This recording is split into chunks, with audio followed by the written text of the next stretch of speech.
Bit of a change of setup. Actually, I've got my camera behind the two monitors. But anyway, guys, it is Ryan Thomas from failtech.co.uk here, and today we're going to be doing another computer build. Now, in front of me, I've got my two monitors. I've got tons of tech. We're going to be talking about it. Today, we're doing a £2,500 video editing workstation featuring Intel Xeon. So let's just get straight into it with the processor. We're running an Intel Xeon. I'm going to have to look at my notes for this. E5-2630V3, which is a 2.4 gigahertz 8-core CPU, and that comes in at £550, which is similar performance that you'd be getting in editing, especially from the 5960X, but at a lot lower price range. And because it's a Xeon, it has support for ECC RAM. Whether the motherboard does or not is also a big factor, but the fact that the processor is £300 to £400 cheaper than the 5960X, still has 8 cores, 16 threads, absolute machine. That's going to be the main CPU, well, the only CPU for your video editing workstation. So let's get into the RAM, which is 64 gigs of DDR4 low profile Corsair Vengeance. Now, it's gaming memory, it's not ECC. You could go up to that if you wanted to, but today I thought I might keep it a little cheaper. My phone's going off. And I'm going to put my phone over here now.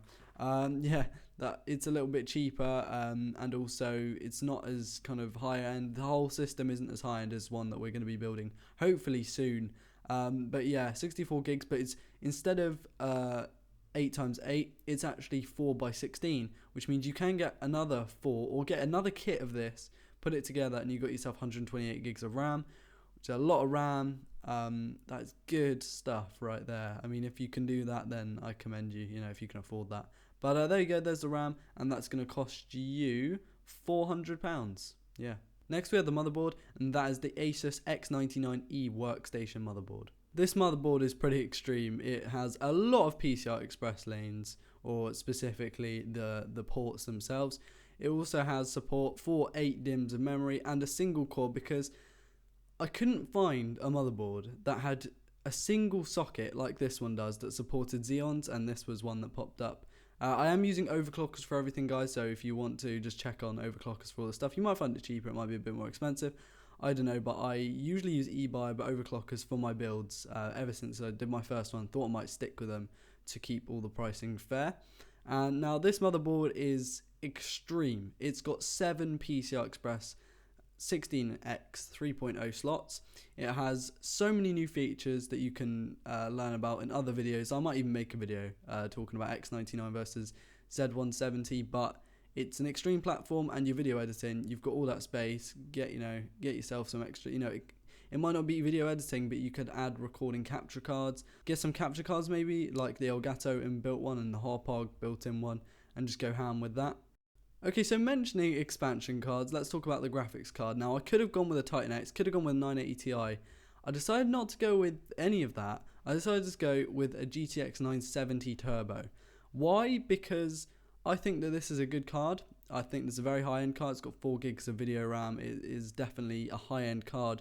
I don't think you need to be spending that much. You can do, and we can do it for further builds, but this one, I think you're better off going with the 970 Turbo. Now, it's an amazing card. It costs around £250, and it's really, really good. Like, honestly, this card is amazing. Asus, you're going to get the quality, the Asus build. You got your Asus motherboard and your Asus GPU. Great quality stuff. It looks fantastic with the white plastic shroud and the red accents on it. Looks good. Doesn't even have to look good. This thing is awesome. Let's move on to the next part.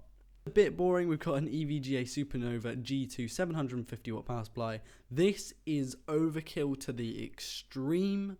You really don't need more than 500 watts for this build, but being an editing workstation and having a motherboard with that level of expandability, get another 970, throw it in there. You're laughing. You really are. Absolutely great power supply. EVGA make great power supplies. A lot of people go Corsair. I'm not a big fan of Corsair power supplies. Got one in my rig right now, and it's not particularly good.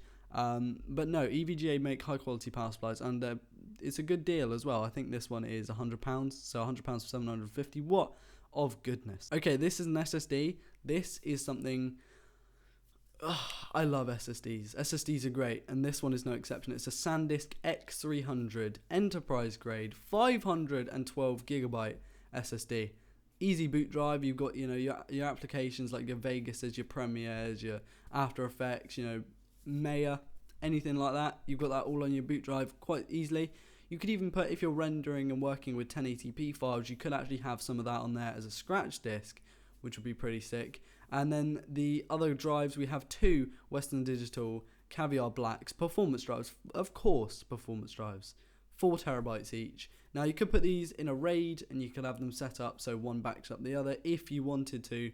But if it was me, I'd use one of them for project files and one of them for video editing clips. So anything from that kind of project, and then I'd use the other one for project files, and maybe some photo editing, like if you have thumbnails and stuff like that, and graphics, you might want to put those in that one as well. Either way, put RAID 0, maximum performance, just do that, why not? And that leads us on to 2 more Corsair things that are really boring. The cooler, we have a Corsair H110i GTX, which is...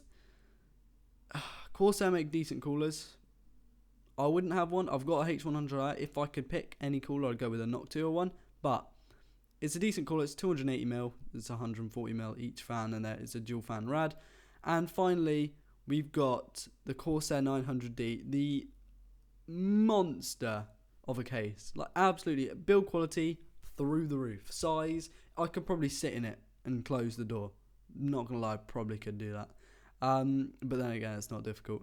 Yeah, £270 per case, but what a case you get. I mean, yeah, it's a huge case. It honestly is. And what that's good for, if you're going to water cool later on, you could. I mean, this motherboard's slightly bigger, you could go bigger. Everything is about expandability, and that case is definitely expandable. So that's it, guys. £2,500 and gets you that whole amazing computer that I guess you could do well with. Hopefully I've had images here, and hopefully I'm slightly in focus. I have been looking at the little screen just to make sure my camera's not dead, but I've been trying to look into the lens. Got my microphone right here. Not sure if that's in frame or not, but I can't tell. Like, honestly, I have to squint to see that screen. Headband, again, my hair is in, literally, if it grew about that much more, I'd be able to put it back in a ponytail or something, but as it is, it's just kind of annoying. Might even get it cut, I don't know. But there you go, £2,500. I've just been rambling. Thanks for watching, guys. Hope you check all the videos on the website at www.failtech.co.uk or on my channel at youtube.com. And there is no slash, but you can type Temik in there. It's been pretty good. Not gonna lie. We've had some good improvements. You can leave the video now if you don't want to listen to what I'm about to say. It's nothing to do with the build. But no, really enjoyed making these videos. Failtech is one big thing that I think next year is going to be my goal, to try and get a benchmark of a certain amount of views and active viewers, as well as unique viewers, so certain IPs, instead of someone just looking at different pages. I would love to build up Failtech as a company. Obviously, the name's not the best, but I don't know, I'm excited. I've got a lot in the pipeline. I'm hopefully we're going to be doing one of these builds each week. So one of these a week, and that'll be going up on the website too. If you guys have no idea what Failtech is, check the link in the description. That'll take you to Failtech. Basically technology, lots of technology. There probably won't be too much gaming going on this channel anymore. It's just all going to be technology. You're going to be able to watch this video on the website. I need to stop talking. Thanks for watching, guys. Peace.